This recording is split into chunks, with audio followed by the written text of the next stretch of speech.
is the game that we came here to win, right? Make sure that we're as decisive as we want to be. You know, yesterday we didn't get that opportunity. Today I really want to take the game by the throat. Okay, ready? 1, 2, 3, dig! Immortals are keeping them busy. They are keeping the remaining Dignitas players occupied. All they got to do is stop the ports. There's the win. Immortals, they have a rough early game, but they manage to come back. They take the Barons, they take the Soul, they take the Soul. I mean, I definitely want it really bad. I think it would mean a lot for me, and it would, you know, shut a lot of people up if I could join the 0-8 team and bring them to playoffs, but I try not to think about it a lot and put like more pressure on myself, but yeah, it means a lot for sure.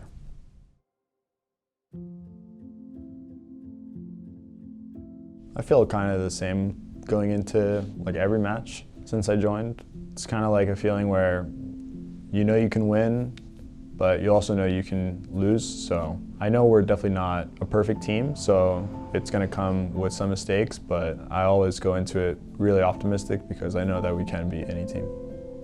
We are getting better every game, and I think, you know, amidst the draft struggles that we kind of have, like the blunders that we have every now and then, I think we have shown better gameplay, although there is some games where it looks like we're not doing much, but truthfully we want to do something. Trust me when I say that, like when we play those games where we don't do anything and we don't fight over anything, all of our players want to fight. Not a single one of our players wants to sit there and like watch the enemy win the game, but we do show a good performance for the most part. And I think a lot of stuff could be better, but I think we do our best for sure.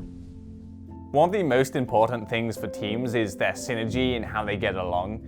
And that's something that's been a big focus for us at Dignitas this year. You know, last week we had a team barbecue where everyone came down to our team house and we sat outside in the garden and just chilled for the night. We had a Korean barbecue where we went to an extremely social distanced space in the parking lot and everyone had a great time. Those are the kinds of events that we use to bring the team around, get them talking to each other and getting them excited to perform well for their teammates when it comes to the games.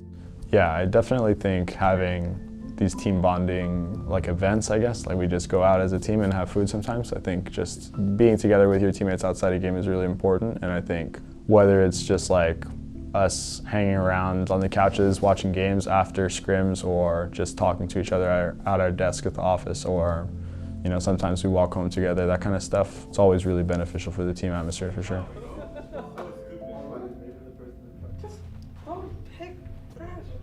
Welcome everybody to week 8 of the LCS. My name is Julian Pastry Time Car, and I'm joined once again by Isaac Azael Cummings Bentley. It is getting hot in here, I feel like, as far as playoffs go. 2 weeks to go, 4 games left for all these teams.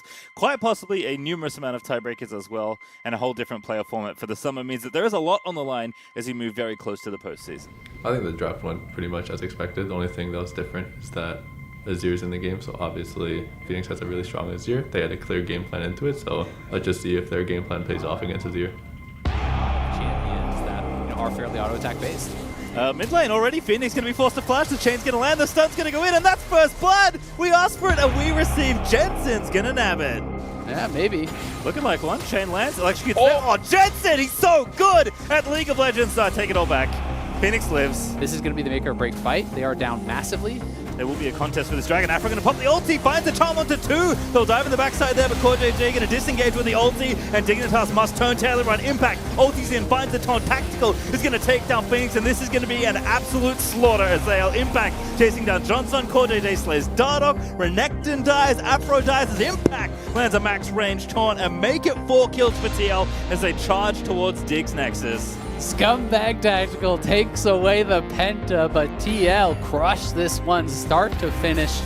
A flawless game as they push in, and they will complete the perfect game here over Dignitas. Absolute domination. Dignitas never stood a chance. Just say our group, you know, we can only use that we don't have as much practice as everybody else excuse for so long. We have been the same group for a while now. Like, we just trying to have a set system, so there's obviously going to be inconsistencies in that when there's not like a structure set in place so that people communicate a similar way every game or have to communicate a certain way every game. You know, some days we're completely on point, have great synergy, and other days we're not on point, don't have great synergy. After the Team Liquid loss, there was still, I wouldn't say high spirits, it's never good to lose, but just really quick shift of focus to the Immortals game. We did that and we immediately dove into our prep and had a really long meeting about how we wanted to tackle that game, what we wanted to do. Yeah, everyone was just shifted their focus to the Immortals game because that was really important for playoffs.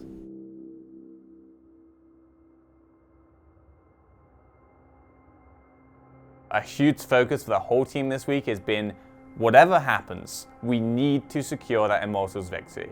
The team was really confident. We knew we had better laners. We knew what their weaknesses were and how they hide those weaknesses through picking scaling and hoping the other team makes a mistake. So we really indexed on pushing our advantage that we have with the players we have and with the style of play that we have. Hello, y'all, and welcome back here for the final game of the day where we got two teams pushing for an 11th hour playoff spot. Dignitas and Immortals going head-to-head here. So, emotions going into the Immortals match feels like an obvious must-win. I think there's a mathematical possibility that even if we lose here, we can still pick up some wins next week and potentially get into playoffs. But, you know, this being the battle of the two bottom teams, we really got to assert ourselves because we certainly don't feel like we're either a last place or a second to last place team. So really just got to feel like we're going and getting the job done here. This is the game that we came here to win, right? Make sure that we're as decisive as we want to be. You know, yesterday we didn't get that opportunity. Today I really want to take the game by the throat, okay? It means action comms, it means bringing everyone into the play, it means understanding our engage options and throwing in that variance and throwing in those best opportunities to fight, right? Ready? 1, 2, 3, day!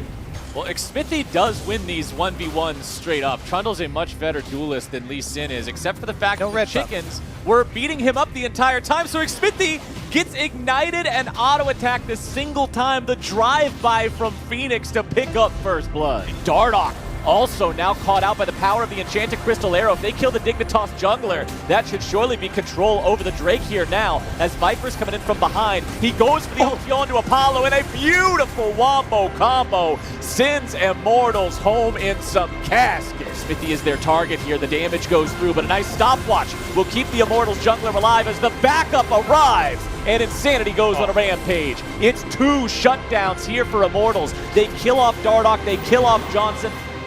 Yeah, we just dropped the ball. You know, the whole game was in our hands. With a lead that big, it's an over 90% chance of winning that game if you play it out, but we were on the wrong side of the stats that day.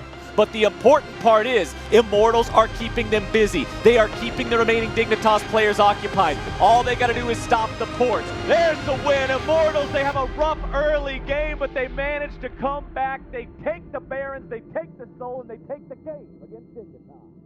The atmosphere of the team was definitely down. We basically shot ourselves in the foot and have to rely on another team in order to make playoffs now. So for us, obviously that's incredibly disappointing. Our destiny was in our hands and we fumbled it. This is the week that we have to put forth every ounce of effort, every bit of our soul into practicing and performing this week so that we can show our stuff in best of fives and show people that we can be a good team and that our rocky start, you know, going 0-8, having myself, Phoenix, Dardoch, Lorlo come in and help turn things around, that is the Dignitas that people should be expecting with that team identity, not the Dignitas that started off so poorly. I mean, I definitely want it really bad. I think it would mean a lot for me, and it would, you know, shut a lot of people up if I could join the 0-8 team and bring them to playoffs, but I try not to think about it a lot and put like more pressure on myself, but yeah, it means a lot for sure. I remain optimistic about our performance, but our destiny is not in our hands. So it really is about taking it to a C9 that is slumping, to 100 Thieves that we know we're more than capable of beating, and then let the cards fall where they may. You know, the season is not summed up by the last week of games. It's always all the things you could have done across the whole split. We just need to do one better than CLG and then beat them in a tiebreaker, and we're in. If we go 2-0 and they happen to go 0-2, so we do 2 better, then we're in and there's no need for a tiebreaker. To the fans, just want to apologize for what has been a tumultuous split. We're giving every single bit of energy we have into this last week to show you guys the performance that you deserve as Dignitas fans. And for me, that's the most important thing. I take every ounce of feedback, criticism to heart. So thank you to the fans that are sticking with us. Thank you to the fans that are criticizing us. We're doing it for you, and we're going to give you everything we have for this last week and for playoffs and for the year to come.